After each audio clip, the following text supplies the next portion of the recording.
ప్రభువు పరిశుద్ధ నామమున మీకు అందరికీ శుభములు కలుగును గాక.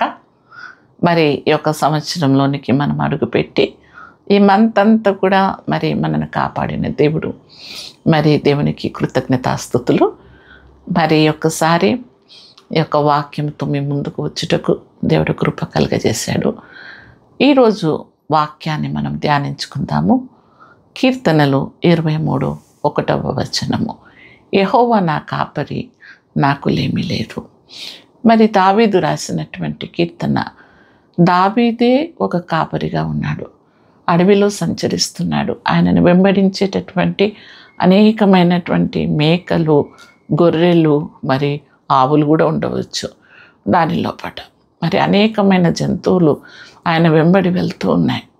అయితే దావీదు ఏ రీతిగా వాటన్నిటికీ మరి శ్రద్ధ వహించి మరి భయంకరమైనటువంటి క్రూర జంతువుల నుండి వాటిని కాపాడుతూ, ఎక్కడ పచ్చిక ఉన్నదో అక్కడ మంచి ఆహారంను సిద్ధపరుస్తూ, మంచి నీళ్ళు ఎక్కడున్నాయో ఆయన టేస్ట్ చేసి చూసి మరి అక్కడ మంచి నీటి యొరను నడిపిస్తూ, ఎక్కడ మంచి పచ్చ చెట్లు ఉంటాయో, చల్లగా ఉంటుందో ఆ విశ్రమించడానికి వాటికి స్థలమును మరి ఆ స్థలంలో పరుండి పెడతాడు.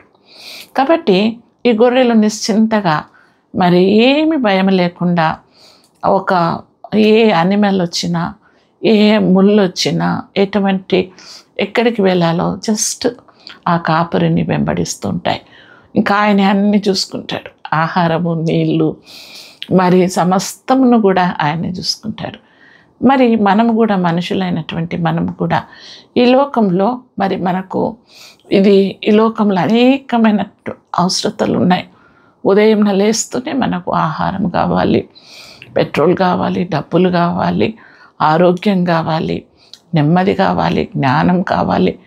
మరి ఈ లోకంలో మనం ఎక్కడికి వెళ్ళాలి, ఎవరిని వెంబడించాలి మనకు తెలియదు. కానీ మరి మనం నిశ్చింతగా మరి దేవుని నమ్ముకుంటే మరి దేవుడే మనకు మన ప్రతి అవసరత ఆయన సమృద్ధిలో నుండి మనకు సమకూరుస్తాడు. మన పనులు చేసుకోవడానికి పని కల్పిస్తాడు, ఆరోగ్యం ఇస్తాడు, జ్ఞానం ఇస్తాడు. ఆ యొక్క రాబడిని కూడా దేవుడు ఆశీర్వదిస్తాడు. అంతేకాకుండా దేవుడు మన ఆరోగ్య విషయంలోనేమి మరి మన మీదికి వచ్చేటటువంటి అనేకమైనటువంటి భయములు, అనుదినము ఒక భయము మనను వెంబడిస్తూ ఉంటుంది. మరి ఈ రోజులలో అయితే మరణ భయము, అనేక మంది మరణిస్తున్నారు, యాక్సిడెంట్స్ అవుతున్నాయి, మరి ఆహారం లేకుండా ఉన్నారు, ఇల్లు లేకుండా ఉన్నారు, మరి సమస్యలలో ఉన్నారు. ఎందుకంటే వారికి సరి అయినటువంటి నడిపింపు లేక ఎక్కడంటే అక్కడికి వెళ్ళడము, మరి ఏదంటే అది చేయడం చేస్తున్నారు.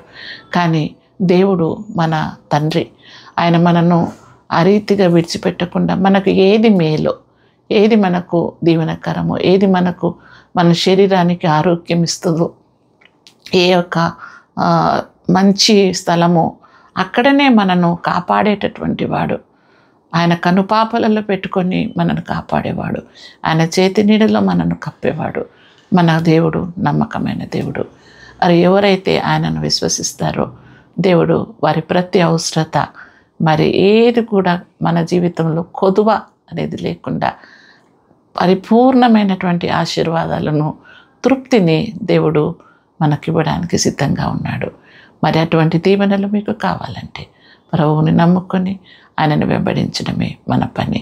దేవుడు యొక్క వాక్యం ద్వారా మిమ్మల్ని దీవించి ఆశీర్వదించును గాక. God bless you all.